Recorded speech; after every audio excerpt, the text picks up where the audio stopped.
Hello guys आपण माने केमती अछंती आमो ब्लॉग को आपन को स्वागत जनाऊँगी।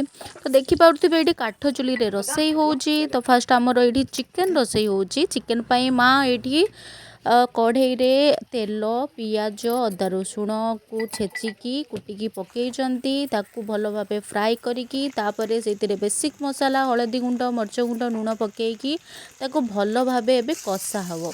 तो देखि पारुथिबे ऑलमोस्ट कषा सरीची। एबे हमर पक्का हबो चिकेन चिकेन पक्का हो सारा पर आपको भी भल भाव कषापी आम घोड़े की ढाकुणी रखीदेलु। एबे माछ आनिचंती आमर आउरी एटा होची कुकुली माछ। तो कुकुली माछ भी बहुत टेस्टी लगे। तो ये कुकुली माछ मम्मी आमर सफा करुचंती। सफा देखिपे आ एपटे मो बाबा ये देखुंती चिकेन केते कौन सिझिला केते नाई से आराम से बसिकी ये चिकेन देखुंती। आ चिकेन रे पानी टी पकई देइचंती सिझिबा परे आपण देखि पारुथिबे केते बढ़िया देखा जाउची। तो हमर एठी चिकेन ऑलमोस्ट रेडी पानी पक्का हला झोल करिवा पई।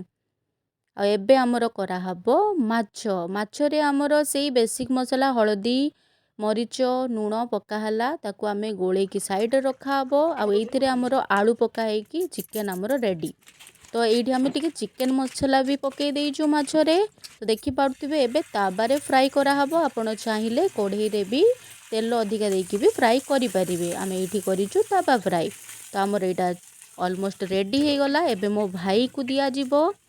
तो मो भाई एबे खाइबो माछ से ऑलरेडी चिकेन खाउथिला। तो आपन को आम ब्लॉग भल लागुथिले लाइक सब्सक्राइब करिवे। Thank you so much.